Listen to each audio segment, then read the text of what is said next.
आप देख रहे हैं न्यूज़ नाउ 24/7। ताज़ा खबरों के लिए हमारे साथ बने रहें। तमिलनाडु विधानसभा चुनाव को लेकर केंद्रीय गृह मंत्री अमित शाह ने भाजपा और AIADMK के बीच गठबंधन को लेकर स्पष्ट संदेश दिया कि इस बार गठबंधन में जो देरी हुई वो एक स्थायी और स्थिर गठबंधन की दिशा में उठाया गया कदम था। उन्होंने भरोसा दिलाया कि अब इस गठबंधन में किसी प्रकार की समस्या नहीं आएगी। अमित शाह ने ये भी कहा कि भारतीय जनता पार्टी तमिल भाषा, तमिल संस्कृति और तमिल लोगों का सम्मान करती है और इस समृद्ध विरासत पर गर्व करती है। ये बयान क्षेत्रीय अस्मिता और सांस्कृतिक सम्मान को ध्यान में रखते हुए दक्षिण भारत, विशेषकर तमिलनाडु में भाजपा की राजनीतिक रणनीति को मजबूती देने वाला माना जा रहा है। देर इसीलिए लगी है कि गठबंधन अब परमानेंट रहने वाला है, इसमें कभी कोई दिक्कत नहीं आएगी। இங்க கூட்டணியில ஏன் தாமதம்ங்கறீங்க? கூட்டணி மிக உறுதியான கூட்டணியாக அமைந்திருக்கிறது. இதில் எந்தவித மாறுபாடும் குழப்பமும் ஏதும் இருக்காது. உறுதியான கூட்டணியாக தேர்தலை நாங்கள் சந்திப்போம்.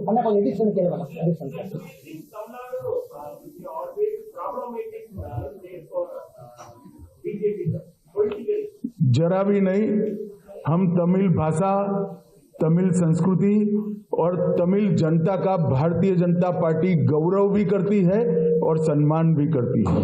தமிழ் மக்களையும் தமிழ் மாநிலத்தையும் தமிழ் மொழியையும் நாங்கள் எங்கள் கௌரவமாக கருதுகிறோமே தவிர என்றுமே தமிழ்நாட்டை பாஜக பிரச்சனைக்குரிய மாநிலமாக கருதியதில்லை। ये नरेंद्र मोदी जी ही थे जिन्होंने महान तमिल परंपरा से सेंगोल को संसद के अंदर प्रस्तापित किया। डीएमके ने कभी मांग नहीं की। ஆனா நாங்க மோடி அவர்கள் தமிழ்நாட்டை மதித்து தமிழ் கலாச்சார பண்பாட்டை மதித்து பாராளுமன்ற புதிய கட்டிடத்தில் செங்கோலை நிறுவினார். ஆனா திமுக அதை எதிர்த்தது। ये मोदी जी ही थे जिन्होंने काशी तमिल संगमम और सौराष्ट्र तमिल संगमम की शुरुआत की। மோடி அவர்கள்தான் தமிழின் பெருமையை போற்றுவதற்காக காசியில் தமிழ் சங்கமத்தையும் அங்க குஜராத்ல சௌராஷ்டிரா தமிழ் சங்கமத்தையும் பெருமையாக நடத்தினார்। खेलो इंडिया में तमिल मार्शल आर्ट सिलंबम को मोदी जी ने ही शामिल किया। தமிழ்நாட்டில் மிக புகழ்பெற்ற பாரம்பரிய விளையாட்டான சிலம்பம் விளையாட்டை கேலோ இந்தியா விளையாட்டு போட்டியில் அவர் இணைத்தவர் திரு மோடி அவர்கள்। मोदी जी ने ही सेंट्रल शास्त्रीय तमिल संस्थान CICT 25 करोड़ की लागत से इसकी शुरुआत नरेंद्र मोदी जी ने ही की। தமிழ்நாட்டில் தமிழ் மொழியை வளர்ப்பதற்காக இருக்கிற ஒரே நிறுவனம் செம்மொழி தமிழாய்வு நிறுவனம், அது மத்திய அரசின் நிறுவனம்। 24 கோடி ரூபாய் முதலீட்டில் அதை உருவாக்கியவர் திரு நரேந்திர மோடி அவர்கள்। हमारी सरकार ने ही ह्यूस्टन यूनिवर्सिटी में तमिल पीठ की शुरुआत की। ஹூஸ்டன்ல இருக்கிற பல்கலைக்கழகத்தில் தமிழ் இலக்கியத்திற்கான ஆராய்ச்சி இருக்கை உருவாக்கப்பட்டுள்ளது। तिरुकुरल का अनेक भाषाओं में अनुवाद भारत सरकार करा रही है। उसमें से 63 लैंग्वेज में इसका ट्रांसलेशन पूरा हो चुका है। திருக்குறளை வெவ்வேறு நாட்டு மொழிகளிலும் நாங்கள் மொழிபெயர்த்துக் கொண்டிருக்கிறோம்। அதுல 63 மொழிகளில் ஏற்கனவே திருக்குறள் மொழிபெயர்க்கப்பட்டிருக்கிறது உலகம்। और मोदी जी ने ही महान तमिल कवि सुब्रमण्यम भारती की संपूर्ण रचना संग्रह का विमोचन किया है।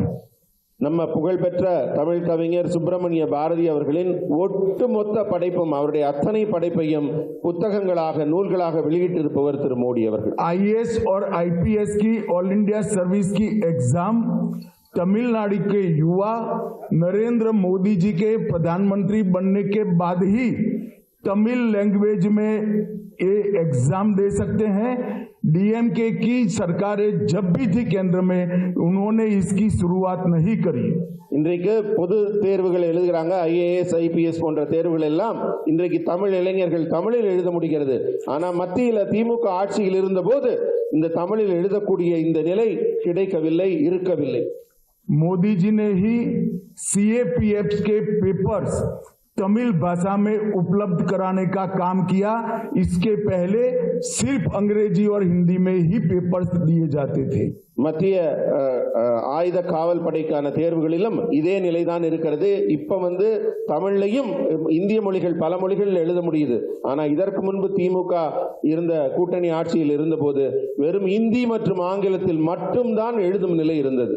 और जहां जहां भारतीय जनता पार्टी की एनडीए की सरकारें हैं वहां मेडिकल और इंजीनियरिंग के कोर्स का लोकल लैंग्वेजेस में ट्रांसलेशन हो चुका है, पढ़ाई की व्यवस्था की है। मैं 3 साल से मांग कर रहा हूं, स्टालिन जी मेडिकल और इंजीनियरिंग की पढ़ाई तमिल में नहीं कराते हैं।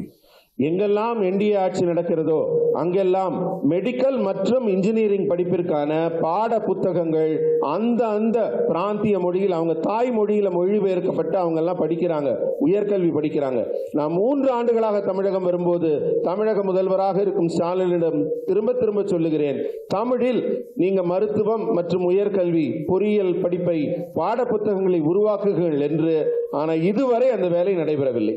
और मैं आज तमिलनाडु की जनता को पूछने आया हूं, डीएमके ने तमिल भाषा के लिए क्या किया, वो जरा डीएमके तमिलनाडु की जनता को बता दे।